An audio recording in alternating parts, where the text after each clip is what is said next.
It's 6 days since the world order has come tumbling down. What we knew as the world order for 80 years since the end of World War II has crumbled. Russia has invaded Ukraine, which potentially could set off an entire world war. What's more scary about all of this is Russia is the #1 nuclear power in the world. I was actually wrong. I said last week that the United States had more nuclear weapons than Russia. It was Russia. But it is not true. I actually read and double-checked the veracity of that, that it is in fact Russia has actually more nuclear weapons than the United States. However, many experts believe that should a nuclear war go off, the United States' nuclear weapons will actually be able to be shot off. They are not certain about the Russian nuclear weapons because the U.S. nuclear weapons are more ready and more tested than the Russian ones. So experts believe that the United States, should there be a nuclear war, God forbid, it really doesn't matter whether we get off 1,000 or 5,000, that's the end of the world. But they believe that the United States would be able to get a lot more off than actually Russia would. So I guess I was right and wrong at the same time. The point being is this is a very scary time, especially over the weekend when Vladimir Putin suggested that he is going to increase Russia's nuclear, nuclear readiness. When you hear we're at DEFCON 5, we're at DEFCON 4. The United States does at DEFCON 5, 4, 3, 2, 1. At DEFCON 1, they are shooting off nuclear weapons at their adversary. Russia increased that level. However, they use their own terminology from 5 to 1, but they have increased it. Joe Biden, in response to that, said, we're not worried. There will be no nuclear war. We haven't done anything to threaten Russia with a nuclear war. We are not changing our DEFCON readiness. I don't know. It's just scary. So Putin is trying to scare people. Part of what Russia does is that they like to, even during the Cuban Missile Crisis, part of their playbook going even back to 1960s is to use their nuclear weapon to threaten, but not actually do it. But, right now, we don't know what's in Putin's mind and what he would do. God forbid his back is against the wall. I'm just hoping that this isn't some kind of suicide mission to where it's I'm old, I'm just out here. If the world ends because of this one situation, I'm here for it. I'm okay with it. Well, because he's protecting himself. He believed that had Ukraine joined NATO or joined the European Union, that eventually the United States would put nuclear weapons on the doorstep of Russia, although right now there are 3 states that border Russia that are part of NATO and the European Union: Latvia, Lithuania, and Estonia. But I guess Russia didn't want any additional countries to border their country and be joining NATO or the European Union. And I believe that Putin, in his mind, thought that once that happened, perhaps the United States would look to try to overthrow the Russian government. And his number one goal is to stay in power until the day he dies. Because Putin knows if he ever falls out of power, he's going to be tried. Absolutely. Tried for theft from Russians, tried for war crimes. He's going to be tried for everything. So this man's got to stay in power till the day he dies. So I don't believe that he would not, that was a double negative, he would not use a nuclear weapon to stay in power, at least tactically. The United States dropped 2 nuclear weapons on Japan to end the war. Right. And it did not lead to nuclear war, although the United States was at that time the only country with a nuclear weapon. But I wouldn't put it past Putin to drop a tactical nuclear weapon if it came down to him losing power. I believe that is a calculation the United States has taken into. You hear President Zelensky saying, please give us air cover, NATO. We're fighting. And by the way, the Ukrainians have fought much harder, much stiffer than anyone would have imagined. Yeah. Putin calculated that Russia would already have taken over the Ukraine. They haven't yet. They haven't even taken over a city yet. Wow. They are now coming. They're fighting. They are now fighting. There is news today that there's a 40-mile long caravan of military equipment going into Ukraine. 40 miles of Russian military equipment that they intend to use to circle Kiev and eventually choke them and overtake Kiev, which is the capital of the Ukraine. People say, well, how come if CNN knows that this caravan is on its way, why doesn't somebody blow it up? Well, Ukraine can't because they're having trouble getting their planes off the ground, because although Russia does not have air superiority, they certainly have a lot more airplanes and planes in their air force than Ukraine does, which is why President Zelensky is begging the world for air cover to make Ukraine a no-fly zone. And you would say, wow, why doesn't the world do that? Make Ukraine a no-fly zone. Because in order to make Ukraine a no-fly zone, the United States has to shoot down Russian airplanes and come into contact and combat with Russia. And probably the United States would be able to do that. They have a much more sophisticated air force and a lot more airplanes than Russia does. But the problem is this: where are these airplanes coming from? These airplanes would be coming from Poland and Romania. And if I'm Russia and the United States is even coming into combat with the Ukraine, the United States is coming into combat with Russia over the Ukraine, Russia is now going to attack Poland and Romania where those airplanes are taking off. And now you're starting World War III by trying to protect Ukraine. That makes sense. Which is where the problem lies. So the United States and European allies are giving Ukraine military equipment, but they don't want to encourage anything that would have Russia attack Poland and Romania to now make it World War III, which then potentially you could have a nuclear weapon detonated. The world is extraordinarily impressed with the hero so far of this war, President Zelensky. He was given an opportunity over the weekend to leave. According to the news reports, President Biden spoke to President Zelensky, who is still in Kiev somewhere. There are mercenaries in Kiev right now looking for him, looking to kill him. Should Russia capture him, they will kill him, try him and kill him. Should Russia not capture him, they would probably kill him on the street. He is dead man walking. Right. If Russia captures him. With a family like with that, a family, that's horrible. And he's a democratically elected president. He's not a strong man. He's not a dictator.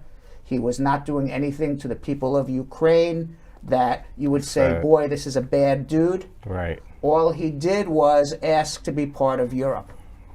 And once he asked to be part of Europe, Russia said they don't like that. They don't want Ukraine to be part of Europe. As we said in the beginning, that would lead to the United States putting perhaps military bases in Ukraine, threatening the Russian government. So now people are saying, and that was a video of President Zelensky from Kiev at some point during the war a couple of days ago. People are saying he's a hero, and he is. President Biden said to him, we will give you safe passage out. Now, if President Zelensky leaves, why would anybody fight? So he knows he has to stay in Kiev to keep his military to fight. And he said to President Biden, and I think these words will go down in history. He said, I don't need a ride, I need bullets. Wow. That was his response to, and he's staying. His family got out. President Putin is calling him a Nazi. It's hard to be a Nazi when his parents were killed by Nazis. Right. Other parts of his family fought against the Nazis. He's actually Jewish. Yeah, he's actually the opposite. So he is far from a Nazi. He's a democratically elected president who just tried to bring his country to the West, and Putin didn't like it. And now Putin is using all sorts of excuses to justify this war. Because Ukraine has been performing much better than expected, Putin is now bringing in heavier weapons. They dropped cluster bombs over Kharkiv and Kiev within the last 24 hours. Cluster bombs, according to the United Nations, are bomblets that explode in the air, which cause much greater damage than a bomb, an ordnance that actually hits the ground and then explodes. More than 400 civilians have been killed so far. And apparently Belarus, which is also run by a dictatorship, which is the only country in that neighborhood that is supporting Russia, is going to join the fray against Ukraine as well. As we said, Zelensky is emerging as a global hero, but I don't know what's going to happen. I'll tell you what I think is going to happen. What? Eventually, Russia's going to overtake Ukraine. Right. I don't know what's going to happen with President Zelensky. I hope he's not captured. They capture him, they're going to kill him. He'll go down as a martyr. He'll go down as a hero. I don't know yet. Right. But the problem's going to be, you break it, you own it. And Russia has to now police Ukraine. And there's 44 million people who live in Ukraine, less a couple million people who've already escaped as refugees. How are they going to police 40 million people? After you killed their people. After you killed their people. You came after bum you rushed dropped there and bombed cluster bombs on them. You want your leader to love you. How is that showing love to your people? Do you know how many soldiers you will need to police? I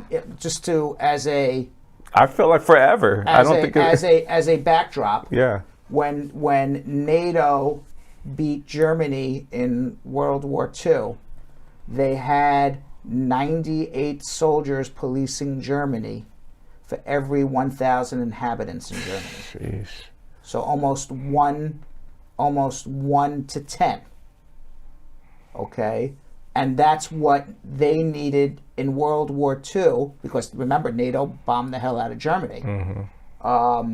That's what they needed in World War II to police Germany, to make sure that until such time as Germany was able to have their own democratically elected government and stand on their own. Russia is not going to put a democratically elected government into Ukraine. They're going to put a dictatorship that is a puppet of Russia. And so with 44 million people, even after Putin takes over the Ukraine, there's going to be a Ukrainian resistance. Absolutely. And they're going to be fighting this war for years and years and years and years and years. Honestly, until such time as Russia leaves Ukraine. Right, because I don't see them actually accepting, Russia taking over their country. Yeah. After what they've been doing. So, I mean, Russia would need to have, if you have 44 million, they would need to bring in 4 million troops. Isn't that did they think about the end result? I don't know.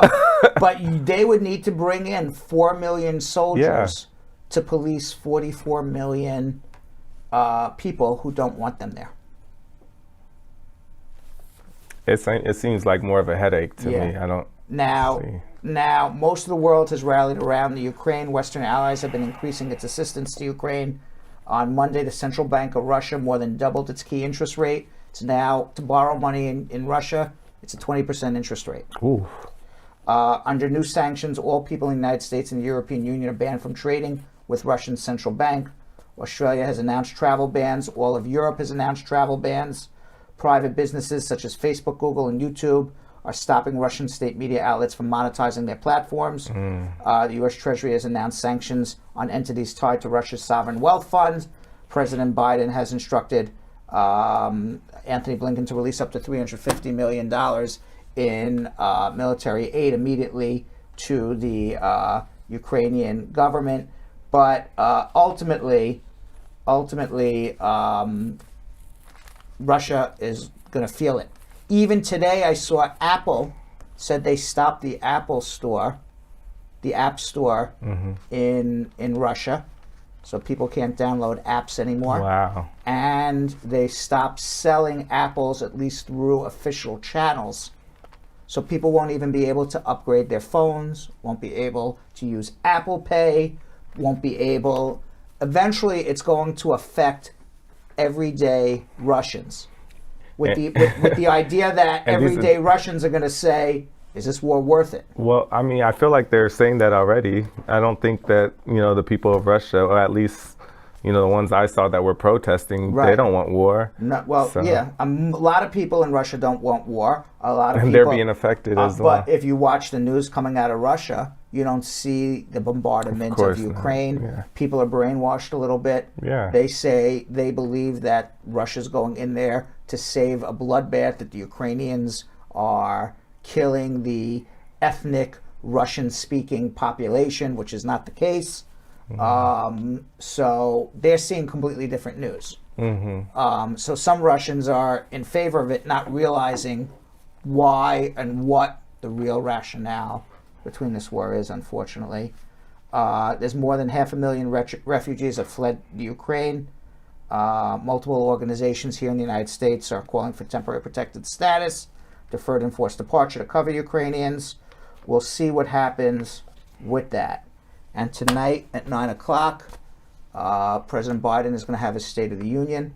It is the only speech that is mandated under the Constitution of the United States of America. The Constitution mandates that President Biden do this State of the Union speech every year. Did you know that, Jonathan? Yeah. I didn't. Yeah, so he's expected, tonight is his State of the Union speech. This is the most important speech for any president every year. He's expected to cover a wide range of topics, including Ukraine, the next stage of the pandemic, his Supreme Court nominee, which we'll talk about in a minute, and inflation. Biden entered with big plans on immigration as well. They didn't really come to fruition. So he will be talking about a little bit. I don't think he's going to talk a lot about immigration, to be honest with you. I would be very surprised if he talks about immigration. I think it's mostly going to be Ukraine, inflation, and COVID. Right. I think that's going to be 99% of his speech. And maybe he'll say one or two sentences about immigration. But what he's learned is immigration, like every politician learns, is the third rail of politics. You know what the third rail is? No. That's on the subway station. If you touch the third rail, This you is get where you electrocuted. get electrocuted. Right. Okay. So this is a famous saying for the last 30, 40 years. Whenever anybody talks about immigration, it's the third rail of politics, which Wow. means it never goes well. Whether you are pro-immigration or whether you are anti-immigration, it doesn't matter which way you take it. It is the third rail of politics. And Biden learned that the hard way. Trump learned that too. Right. Okay, it's a third rail of politics. It kills you both ways. So I don't expect him to be talking much about it. But if you want some thoughts about what changes in immigration may happen over the next year or so, the Biden administration said they want to improve the H-1B program. I'm not sure how they're going to improve it, but at least certainly they will make it easier to process H-1B cases. They want to enshrine more protections for DACA recipients, perhaps even include more DACA recipients. I would love to see DACA's dates change, because right now you had to be under the age of 16 on June 15th, 2007, and have been in the United States. We've talked about this much this past few months, that DACA is no longer deferred action for childhood arrivals. It's really deferred action for children who came a long time ago who are now adults. What about all of the children who came after 2007 in the last 13 years? None of those children are actually protected. Perhaps perhaps they will make a new regulation to protect those children as well. They're also going to release new regulations about how they're going to treat asylum claims at the border. Right now, if you pass a credible fear interview at the border, you then go see an immigration judge for your asylum claim. Biden wants to change those rules and allow border agents to actually approve the asylum claims right there. Makes sense. Why would you need to go through additional hoops to claim for asylum? If somebody has a great case for asylum, approve it there on the spot. No need to see a judge. Why fill up the immigration courts with that? Right. So hopefully that will happen as well. As far as H-1Bs, they want to revise who would qualify for an H-1B and specialty occupations. Right now, you have to have a university degree or equivalent. Perhaps they will change that rule to make it even more inclusive for people who may not necessarily have university degrees. We'll see. And on Friday, in a monumental announcement, President Biden nominated Kentanji Brown Jackson to the Supreme Court. It's historic. Wow. It's the first black woman in America to be nominated. President Biden staked his entire presidential election on this. He said in South Carolina during the primaries, when he was in fourth place, he said, if I'm elected, the first Supreme Court nominee is going to be a black woman. Well, he kept that promise. And he kept that promise.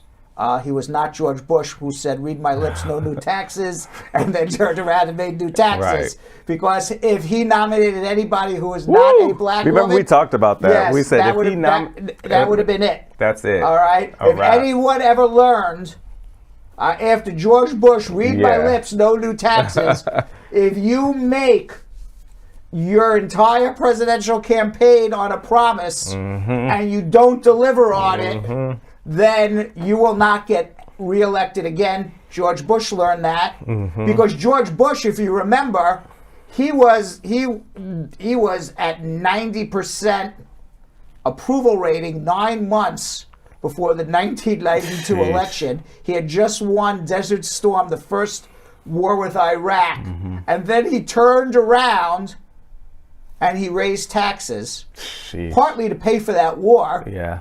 And as a result of raising taxes, then nominee Bill Clinton, but now President Bill Clinton jumped on that and used that no new taxes against him, and that's what propelled Bill Clinton to be president. Yeah. So read my lips, no new taxes. Read my lips, black woman Supreme Court justice. Better happen. And that's what happened. Jackson's 51 years old. She currently sits on the District of Columbia's Federal Appellate Court. The White House was considering delaying because of Russia, but decided to go ahead with it. She has a very impressive life story, including a rise from a federal public defender to federal appellate judge. Her upbringing as the daughter of 2 public school teachers. The president said Friday her parents grew up with segregation, but never gave up hope that their children would enjoy the true promise of America. She is a graduate of Harvard University undergraduate. She is a graduate of Harvard Law School. Obviously, if you go to Harvard, you're a brilliant mind. There's no question about that. Based on her record so far, she's more of a middle-of-the-road liberal judge, not a progressive judge like Judge Sotomayor. But judges change once they're elected or once they're nominated and the nomination goes through to the Supreme Court. Gotcha. They change their perspectives. They are no longer hemmed in by the politics of everything. Right. Now we'll see, where this goes.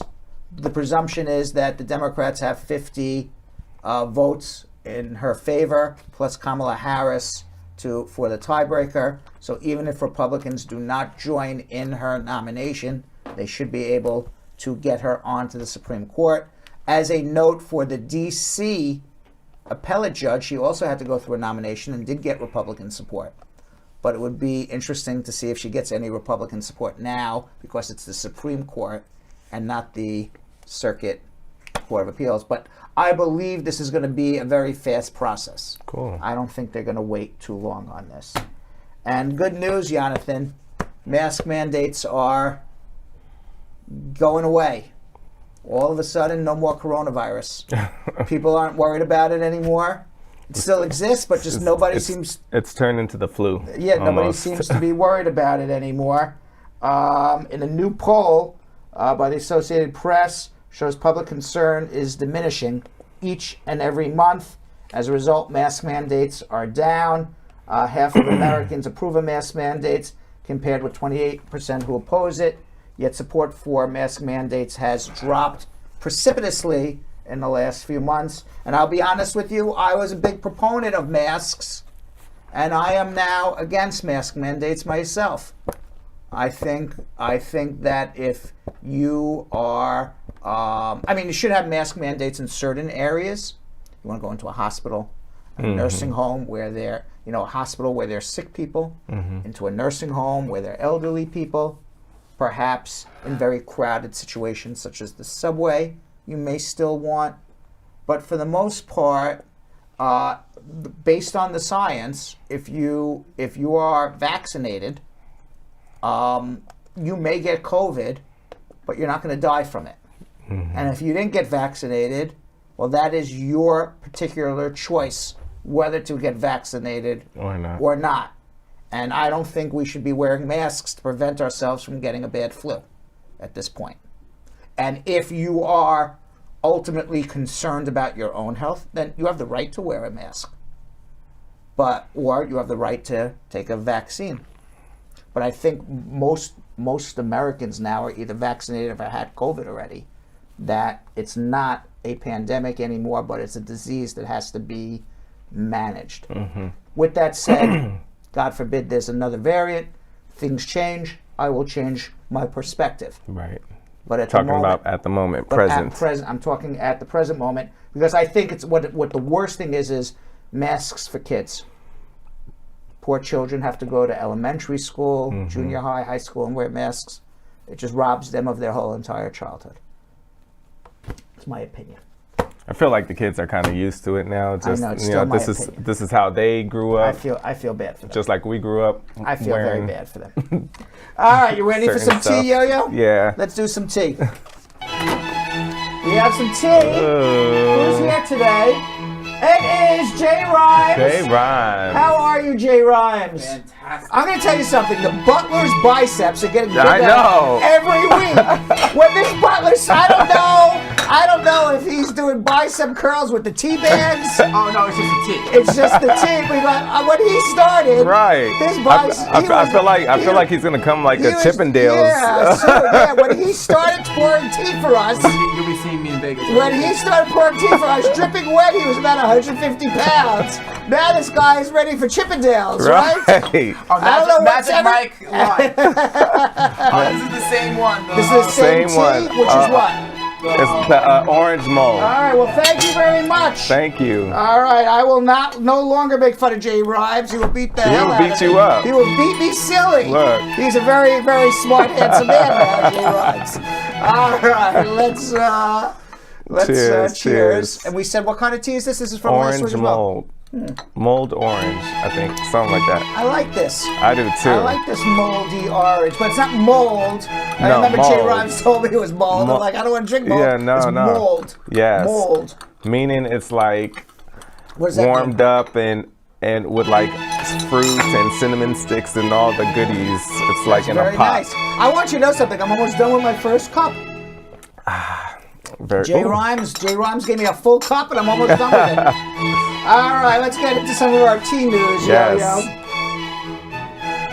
All right, so What we got? Ukrainian celebrities, they're joining the fight on the ground against invading Russian troops. Anastasia Lina, who represented Ukraine in the Miss Grand International Beauty Contest in 2015. She is a big Instagram influencer. She has joined the Ukrainian army. The Kiev-based model and TV personality captured the image hashtag Stand With Ukraine and hashtag Hands Off Ukraine, and she showed video footage of herself at a shooting range practicing firing. I mean, the pictures are kind of like model-esque. They're model-esque, but you want to know what? She's in Kiev. Yeah. And the Russian army's coming, and she has a rifle, and when the Russian army comes, she's going to fight them. In the meantime, she's still going to look beautiful. Yeah. And, I mean, look at the picture. She's still going to look beautiful and glamorous, but when the Russian army comes, she's going to be ready for them. Yeah. She's part of the army. Also, Andrei Kulvinuk, a frontman of local hip-hop and rock band Boombox, has been shown in a video circulated on Twitter wearing military gear, bearing firearm. That clip has been viewed by more than 950,000 viewers. The musician's band's video has 100 million views on YouTube. Wow. So even though you may not know him, he is a big deal in Eastern Europe with 100 million views on YouTube. Three-time division boxing champ Vasily Lomachenko, also shown in full military uniform. He made a post that was shared on his brand's Instagram account on Sunday. And former heavyweight boxers Vladimir and Vitaly Klitschko also taking up the fight. These are all top 10, top 15 boxers in the world. Wow. These are not nobodies. Right. These are people who have huge success. Okay? This is like, God forbid, somebody invades Jamaica. All right? This is like the Jamaican Jamaican track and field team taking up arms. Right. Or, name a top, Jamaican artist taking up arms. It's the equivalent. By the way, Vitaly Klitschko, who is one of the boxers, he served as the mayor of Kiev since 2014. He was asked on an interview on a UK TV show called Good Morning Britain whether he and his brother intend to join the fight. He said, "I don't have another choice. I have to do that. I will be fighting." And two-time world heavyweight champ Vladimir Klitschko said in a LinkedIn post on Thursday, "We will defend ourselves with all our might and fight for freedom and democracy." Current heavyweight boxing champ Alexander Usyk, who was in London in the days leading up to the invasion, he returned home. So there are Ukrainians who are very well known. This man has everything to live for. Right. He is a #1 boxer in the world. I'm sure he makes millions and millions of dollars. He has returned home to Ukraine to join the fight as well. So the president isn't the only hero then? Correct. Yeah. Correct. The entire country is a hero. Yeah. Nobody expected them to last this long in the war. Yeah. In an Instagram post shared on Saturday, he said, I'd like to speak to the people of Russia. Do not fight with us. Also, I'm addressing this to President Vladimir Putin. We are here in our own country. We cannot do it any other way. We are defending ourselves. Stop this war. No war. And Russian athletes, by the way, they are also promoting anti-war messages. That's good. Yeah, former New World Tennis, #1 tennis player in the world, Daniel Medvedev, to ice hockey star Alex Ovechkin. Some of the country's most prominent sportsmen and women have spoken out. Medvedev, he's the #1 tennis player in the world. He reached the #1 ranking on Monday, and what should have been a prideful day for Russia has now engulfed in absolute controversy. Yeah, I can't even celebrate it. Yeah, he's the only third Russian man to reach the #1 ranking of all men. He called for peace, saying he's speaking for all of the kids of the world. Ovechkin, one of the most prominent Russian athletes in the United States, thanks to his legendary career, made a plea for peace while talking with reporters after practice in Philadelphia. However, none of the Russian stars are actually condemning Vladimir Putin, but they are definitely calling for peace. I don't think they can. Not if they want to go back to Russia ever. Yeah. Now, Russia's most recognized football player, Fedor Smolov, posted a black square on Instagram with the trending hashtag in Russian, "No to War," while Russian NHL and national ice hockey team player Nikita Zadarov showed his anti-war stance, posting a similar black square with "No War" in red letters. Honestly, it's almost the same thing as, not siding with Putin, Yes. like talking against the war. So that's still a big thing that they're using their platform for. There were 1,700 arrests in Moscow over the weekend from protesters who were protesting the war in Moscow. Protests are illegal in Moscow. You cannot protest.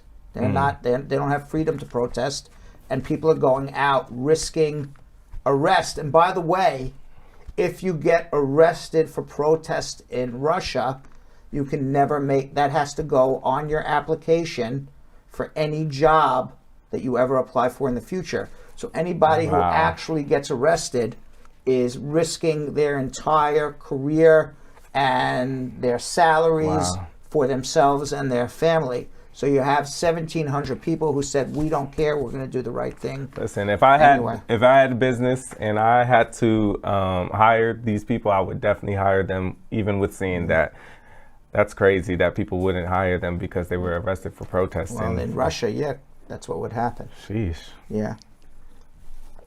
By the way, what do you think of? I'm taking water, and now You're going back and forth. No, you're messing up the palate. I messed up the palate. I thought I was taking the tea. I'm like, wait, this doesn't taste like tea. Now, did you see, by the way, that Aretha Franklin's granddaughter was on American Idol? I just saw a clip, a small clip. Her name's Grace Franklin. Her grandmother's the late Aretha Franklin. She appeared in Sunday's episode of Idol and sang Lauryn Hill's version of the Roberta Flack hit "Killing Me Softly." The teen said, "I got to see her all the time. I used to travel with her a lot. I don't think I could fully grasp the fact that she was known worldwide, because to me, she was always just grandma." Now, while Franklin's performance won praise from Idol judge Katy Perry, fellow judges Luke Bryan and Lionel Richie didn't feel like she really had it. Dang. Bryan voted no to Franklin, continuing through to the next round, while Perry voting yes. That left it up to Lionel Richie to decide. And Richie said, "Grace Franklin, I love you, and I think the best thing for your life is to take a shot at going backwards. Go back and get a running start and come at this again." And those comments caused Perry to stare pointedly at him, to which Richie asked her, "Are you putting pressure on me?" And listen, she's got stardust. Give her a shot. Give her a chance, Perry argued. I'm sure Aretha wasn't Aretha when she walked into the room, but somebody said, "Yes, I want to work with you. I want to develop you. You've got something." Actually, she was as a child. So I understand what they were saying. Katy Perry, you got to stay in your lane with this one. Aretha, as a child, she was 12 years old, and her dad used to host parties at his house. Late at night, she would come down the stairs and sing the whole room to the ground as a 12-year-old in front of adults. We have a video to play. Let's see.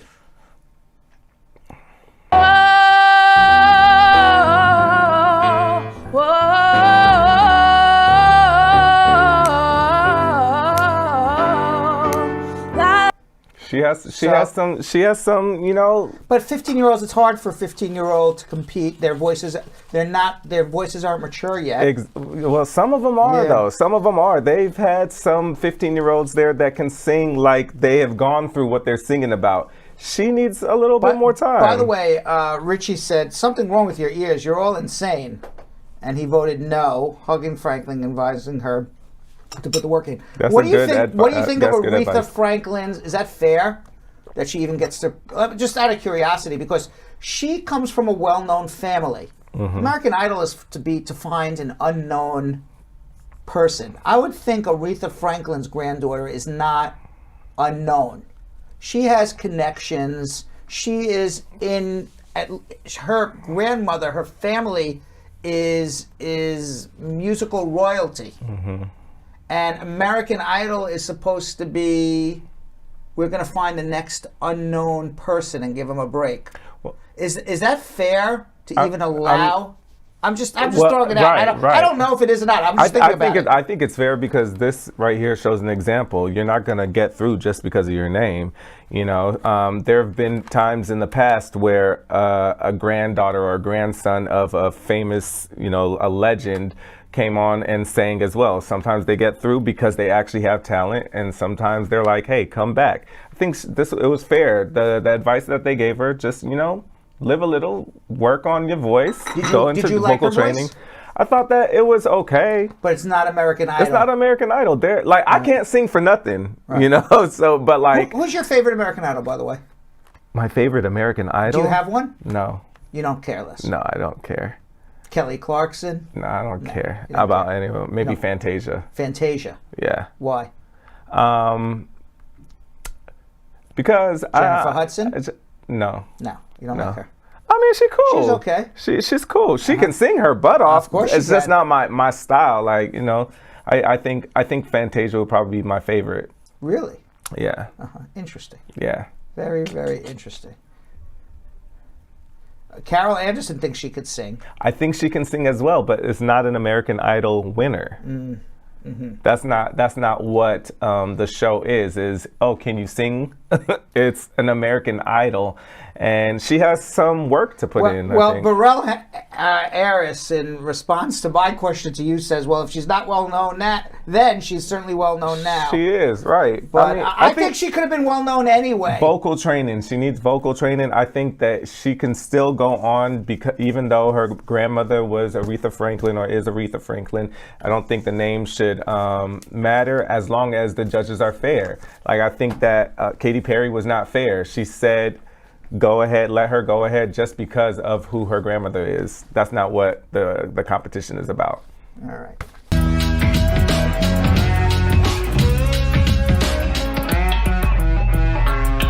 Thanks for watching. For more Bradshaw Live, like and subscribe to our YouTube channel.